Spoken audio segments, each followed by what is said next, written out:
Bonjour à tous, j'espère que vous allez bien. Le tutoriel de ce matin sur le logiciel MacroMind porte sur la projection des données géochimiques. Les données géochimiques, ça peut être les données géochimiques au sol, ça peut être les données de Auger ou d'arrière, ça peut être les données de airport, ça peut être les données de RAP aussi, c'est comme les données de airport RAP aussi.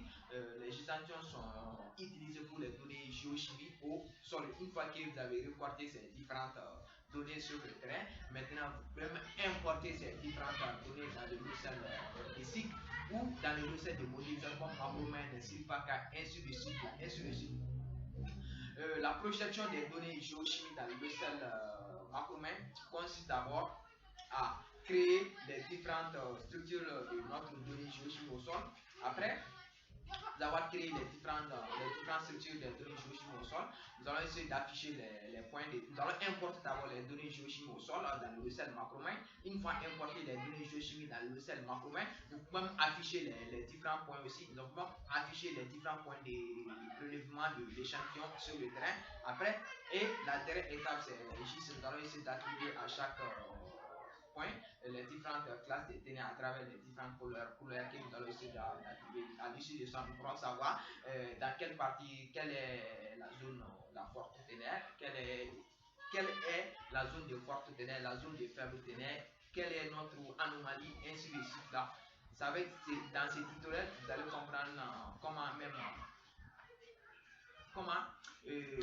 faire la projection des données géochimiques dans le logiciel MacroMind. Pour ce faire, je vais vous montrer la base de données qu'on aura besoin pour importer les données géochimiques dans le logiciel MacroMind.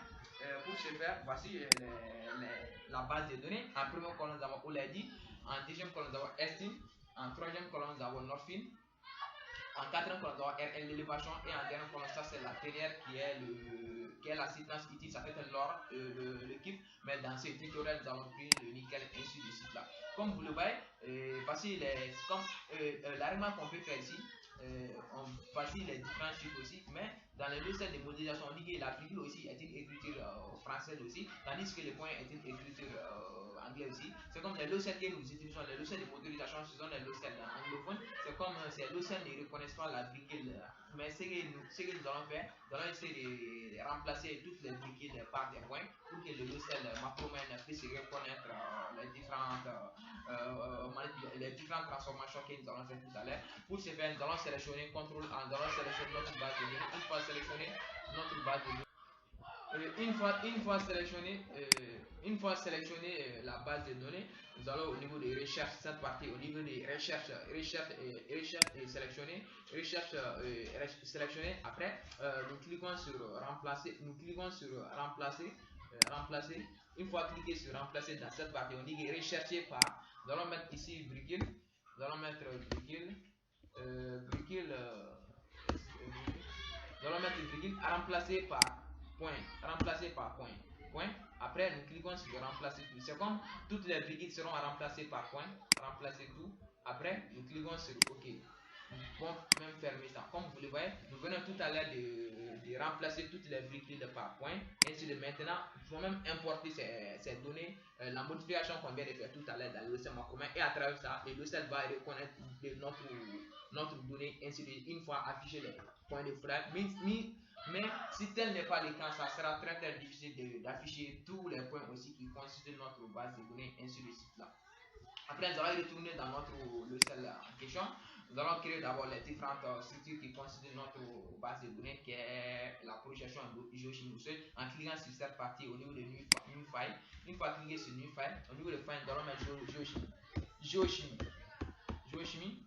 Type aussi, ça c'est type data. Au niveau de titre aussi, soit si on peut laisser, ou soit on peut mettre la même information, le même nom, géochimie. Après, nous cliquons sur OK.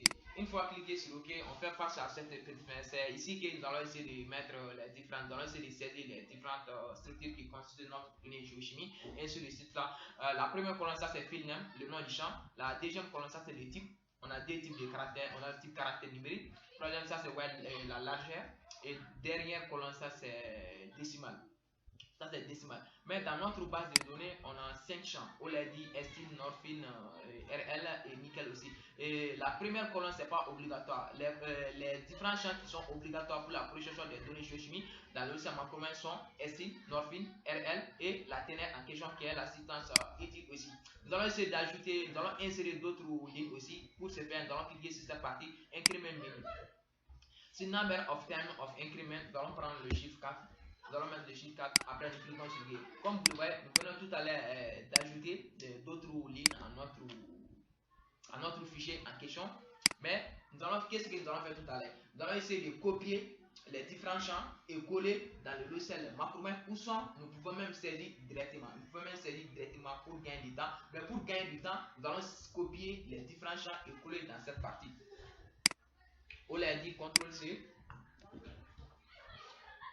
et CTRL-V. Après, on l'a dit Estin, CTRL-C,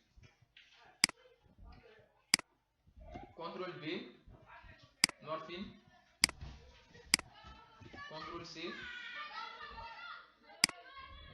CTRL-V, RL, Elevation, CTRL-C, CTRL-V, et la dernière colonne, CTRL-C, qui est la colonne de la ténère, CTRL-V. On peut même supprimer la dernière ligne. Une fois sélectionné, nous allons cliquer sur Delete. Cette partie Delete. Après, nous cliquons sur OK. Après, le type aussi. Type, au niveau de polarisé, ça c'est caractère. Pour les autres, ça c'est numérique. Nous allons mettre NN, N, N. Ici, ça c'est la largeur même des différents champs. Nous allons mettre 15 au niveau de polarisé. Pour les autres, on peut mettre 10 aussi. Ceci, ce n'est pas des valeurs standards. Vous pouvez prendre une valeur différente de la mienne aussi. 10, 10. Après, nombre décimal de les chiffres après la virgule. C'est bon. Une fois rempli toutes ces cases, nous allons cliquer sur Save pour enregistrer. Après, nous cliquons sur Close pour fermer. Oui. Après, nous cliquons sur Oui. Comme vous le voyez, nous venons tout à l'heure de créer les différentes structures qui constituent notre base de données géochimie au sol. Après, nous allons importer des données géochimiques dans le logiciel Macromin. Avec cette version, l'inconvénient de cette version, nous ne pouvons pas importer directement les données du fichier Excel dans le logiciel Macromin. Ce que nous pouvons faire, nous pouvons même copier et coller dans cette partie. Copier et coller dans cette partie, c'est avec la nouvelle version, avec la version récente, on peut même, il y a une partie qu'on peut même importer les données du fichier Excel dans le logiciel Macromin. Pour ce faire, nous allons sélectionner depuis la deuxième colonne, depuis la deuxième colonne, depuis la deuxième ligne, depuis la deuxième, excusez-moi, depuis la deuxième ligne, après, depuis la deuxième ligne, CTRL C et CTRL V, ici, CTRL V, comme vous le voyez, CTRL V. Maintenant, on peut même supprimer les trois dernières lignes. Une fois sélectionné, nous allons cliquer sur Delete, ainsi de suite. Après, nous cliquons sur Save pour enregistrer. Comme vous le voyez, nous venons tout à l'heure d'importer les données géochimiques dans le logiciel Macromin. Nous avons la possibilité de cliquer sur cette partie close pour fermer. Pour voir même l'importation que nous venons de faire tout à l'heure dans le logiciel Macromin, nous allons cliquer sur cette partie au niveau de Open File. Après, nous allons sélectionner géochimie. Après, nous cliquons sur OK. Voici les données géochimiques que nous avons importées tout à l'heure. Après, on passe aux prochaines étapes. La prochaine étape consiste à afficher les différents points qui constituent notre donnée géochimique, soit notre donnée géochimique. Pour ce faire, au niveau de cette partie forme site, nous allons faire double-clic au niveau de point. Une fois fait double-clic au niveau de point, cette partie au niveau de file, nous allons faire double-clic pour sélectionner notre donnée géochimique au sol. Après, nous cliquons sur OK. Une fois sélectionné notre donnée géochimique, comme vous le voyez, au niveau des Estin file, Norfin file, Z file, c'est comme ces trois champs sont déjà générés. C'est comme le logiciel Macromin, les champs que le logiciel Macromin reconnaît, les champs que le logiciel Macromin reconnaît, ça c'est Estin, Norfin, Elevation. Si vous avez un autre champ différent que le logiciel Macromin reconnaît, comme par exemple Estin, l'équivalent de Estin ça c'est X, l'équivalent de Norfin ça c'est Y, et l'équivalent de RS ça c'est Z, vous serez obligé au niveau de la colonne Estin file, vous allez faire double clic et vous allez sélectionner en question, comme vous voulez, ça c'est les différents champs aussi, les différents champs aussi. Vous allez sélectionner X à la place de Estin, Y à la place de Norfin, ainsi de suite. Après, nous allons au niveau de l'onglet point. Une fois au niveau de l'onglet point, comme c'est déjà c'est les choses, nous allons cliquer sur chose point, et cette partie au niveau de color field, nous allons faire double clic pour sélectionner notre site titre qui est le nickel, ainsi de suite. Avec l'ordre, vous pouvez sélectionner l'ordre, ainsi de suite. Et dans cette partie, au niveau de color site aussi, c'est à travers ça nous allons essayer de mettre les différentes classes de ténèbres. Nous allons appuyer sur la touche F4. Une fois appuyé sur la touche F4, on fait face à cette petite fenêtre. Ici, on a deux possibilités. La première possibilité, une fois que comme le logiciel Macroman a déjà reconnu notre base de données, c'est au logiciel Macroman aussi de générer les différentes classes de ténèbres qui constituent notre donnée géochimique au sol. La seconde possibilité, nous-mêmes, nous pouvons saisir manuellement les différentes classes de ténèbres que nous voulons, ainsi de suite. Mais nous allons prendre la première méthode qui est la méthode la première méthode en cliquant sur Essayer. Une fois cliqué sur Essayer, au niveau de File, nous allons faire double clic pour sélectionner notre donnée géochimique au sol. Après, type, ça c'est le type data, et valeur field aussi, ça c'est le nickel. Nous allons sélectionner le nickel, ainsi de suite. Ici, ça c'est calculateur massage, le niveau de range aussi. Ici, on a plus, en cliquant sur la liste de rangs, on a statistical range, ainsi de suite. Ici, number of range aussi, on a la possibilité de changer le nombre de rangées que nous voulons, ainsi de suite. Nous allons maintenir ça par défaut 5, ainsi de suite. Après, nous cliquons sur OK. Une fois cliqué sur OK, comme vous le voyez, parce que directement c'est le logiciel qui a déjà généré les différentes classes des ténèbres, ainsi de suite, qui constituent notre base de données en question. Mais on a la possibilité d'attribuer à chaque classe des ténèbres les différentes couleurs, ainsi de suite, en commençant par cette partie au niveau de la colonne site. On va sélectionner la couleur au choix, ainsi de suite. Après, cette partie couleur bleue, je peux prendre bleu ici. Ici, je peux prendre la couleur cyan. Cette partie, la couleur verte. C'est à vous de choisir la couleur de votre choix aussi. Voilà, moi j'ai pris cette couleur. Vous pouvez prendre une autre couleur différente de la mienne aussi. Différente de la mienne, c'est juste pour vous expliquer. Après, pink, prendre la couleur pink. Et enfin, je vais prendre la couleur rouge. Une fois rempli cette partie, comme vous le voyez au niveau des ranges aussi, vous faites la position de mettre sous forme de spectral, ainsi de suite. Ça c'est spectral, ça c'est l'inverse même. Après, nous cliquons sur Save as. Au niveau des titres, nous allons mettre géochimie. Nous allons mettre géochimie. Géochimie, je peux mettre géochimie D. Voilà, pour pouvoir désigner avec l'autre. Après, nous cliquons sur OK. Après, nous allons cliquer sur Save and Close. Une fois cliqué sur Save and Close, au niveau des chiffres, les chiffres 6, c'est le chiffre 6 qui renseigne l'information concernant notre classe des ténèbres que nous avons saisi tout à l'heure, ainsi de suite. Nous allons appuyer sur la touche F4 pour voir même l'information que nous avons saisie tout à l'heure. La deuxième possibilité aussi consiste même à saisir manuellement notre classe des ténèbres que nous voulons en cliquant sur cette partie au niveau de New, en cliquant sur cette partie au niveau de New. Et on sera obligé de mettre notre propre valeur, ainsi de suite, et ça dépend de l'appréciation des géologues aussi dans cette partie. Après, vous allez cliquer sur Save, vous allez donner un nom, ainsi de suite. Ce que j'avais fait pour la première méthode, c'est presque la même procédure, ainsi de suite. C'est la même procédure, ainsi de suite.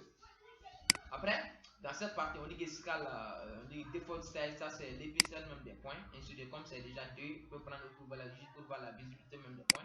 Au niveau de label, nous allons cocher cette partie chose label. Text field, nous allons prendre notre nickel. Ici, au niveau de position, une fois fait double clic, vous avez plusieurs options ici. Ça c'est l'alignement, la position même de notre texte qui est la ténèbre, ainsi de suite. Vous pouvez mettre à gauche, en bas, en haut, ainsi de suite. C'est à vous de choisir le type de chiffre qui vous semble facile, ainsi de suite. Moi, je vais sélectionner cette aussi. Ici, vous avez la possibilité de mettre l'angle aussi, juste pour voir l'angle. Ici, color field aussi, ça c'est la ténèbre aussi. C'est la ténèbre que j'avais sélectionné ici. Au niveau de color field, vous allez appuyer sur la touche 4. Comme vous le savez, c'est l'information. Mais une fois fait un double clic aussi, nous allons sélectionner données géochimie D. C'est données géochimie D. Après, dans cette partie ici, on peut changer la couleur, on peut laisser ça, la couleur par défaut, ainsi de suite. Nous allons cliquer sur Save as pour donner un nom. Nous allons mettre géochimie. Ça sera le nom d'enregistrement de notre donnée géochimie. Après, OK. Après, nous allons cliquer sur OK. Comme vous le voyez, voici tout à l'heure la projection des données géochimiques que nous venons de faire tout à l'heure dans le logiciel Macromin. Dans le logiciel Macromin, comme vous le voyez, c'est comme chaque point est accompagné des différents. Chaque point est accompagné à sa teneur en question, ainsi de suite. Comme vous le voyez, ça c'est des high grade, la couleur rouge, ça c'est des high grade, ici aussi, ça c'est la zone de forte teneur, ainsi de suite. Là. Même dans cette partie, cette couleur, ça c'est la zone de forte teneur dans le logiciel Macromin. Ici aussi, on a la possibilité au niveau de cette partie color size aussi. Quelle partie même au niveau de color size ou color size même. Dans cette partie, on a la possibilité d'augmenter aussi l'épaisseur, de mettre en 3, l'épaisseur des points. Au niveau de label aussi, vous avez la possibilité de mettre d'autres champs. OLED, nous allons sélectionner OLED. Au niveau de position aussi, vous avez la possibilité de sélectionner n'importe quel type de choix. Je vais prendre le chiffre 4, OK. Ainsi de suite. Après, nous cliquons sur OK pour finaliser. Comme vous le voyez, voici chaque teneur est accompagné à son OLED et à sa valeur de la teneur, ainsi de suite. Ça, c'est avec cette partie, on a la possibilité de faire des rotations. On a la possibilité de faire des rotations dans cette partie, ainsi de suite. Voici la projection des données géochimiques que nous venons de faire tout à l'heure dans le logiciel de Macromin. Maintenant, nous allons essayer de mettre les grilles de coordonnées. À l'issue des grilles de coordonnées, on pourra savoir quelle est notre forte anomalie, quelle est notre forte teneur ou notre faible teneur, ou soit quelle est notre anomalie géochimie dans le logiciel Macromin. Dans le logiciel Macromin dans le logiciel Macromin. Pour ce faire, au niveau du menu grid, nous allons cliquer sur grid, nous allons sélectionner cette partie créée. Au niveau de file, nous allons faire double clic pour sélectionner notre donnée géochimie au sol. Une fois sélectionné notre donnée géochimie au sol, et ça c'est cette partie ici, ça c'est des grid files. Au niveau des grid files ici, nous allons sélectionner notre teneur aussi, ainsi de suite. Une fois sélectionné notre teneur au niveau des grids, dans cette partie grid limite aussi, on a la possibilité de sélectionner aussi limite aussi. Au niveau des 16 aussi, la taille aussi de notre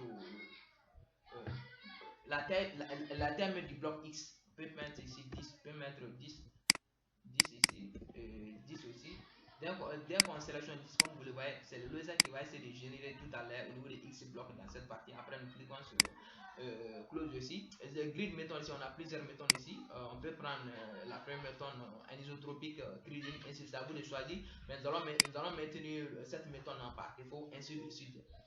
Ici, au niveau de datasheet aussi, datasheet, on peut le faire avec cap aussi, ça c'est sous forme de cercle ellipse jaune, ainsi de suite. Ici, on sera obligé de mettre quelques valeurs dans cette partie, ainsi de suite. Et secteur 1, ici, secteur 1, on peut prendre 1, ainsi de suite. Après, nous cliquons sur close.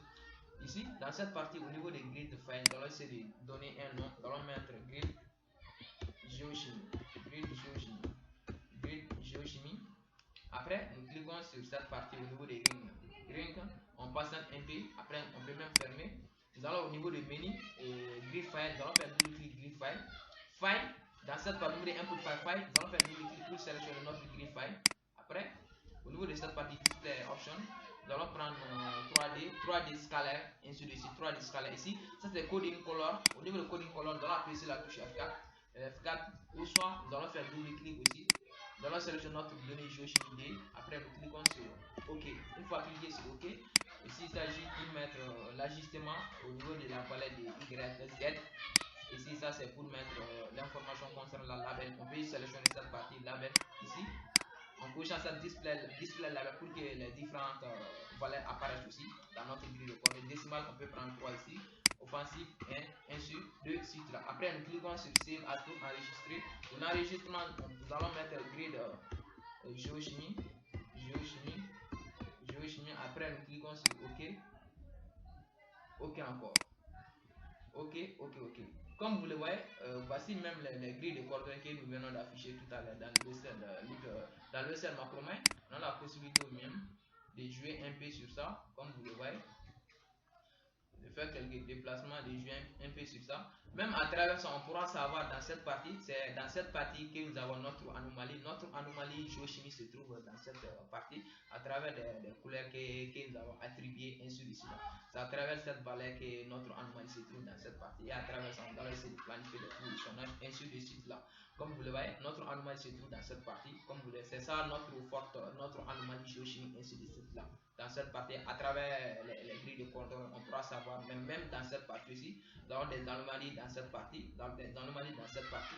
Nous avons des anomalies dans cette partie aussi, dans le logiciel Macromain. J'espère que vous avez compris ce petit tutoriel concernant la projection de données géochimiques dans le logiciel Macromain. Merci de votre aimable attachement. C'est cette partie qui est notre anomalie. Notre anomalie se trouve dans cette partie. De l'autre partie aussi, ici, et ça, et ça, ça, et cette partie. C'est très très important aussi. Une fois affiché les grilles aussi, on pourra savoir même quelle est notre anomalie géochimique, ainsi de suite. Merci de votre aimable attachement.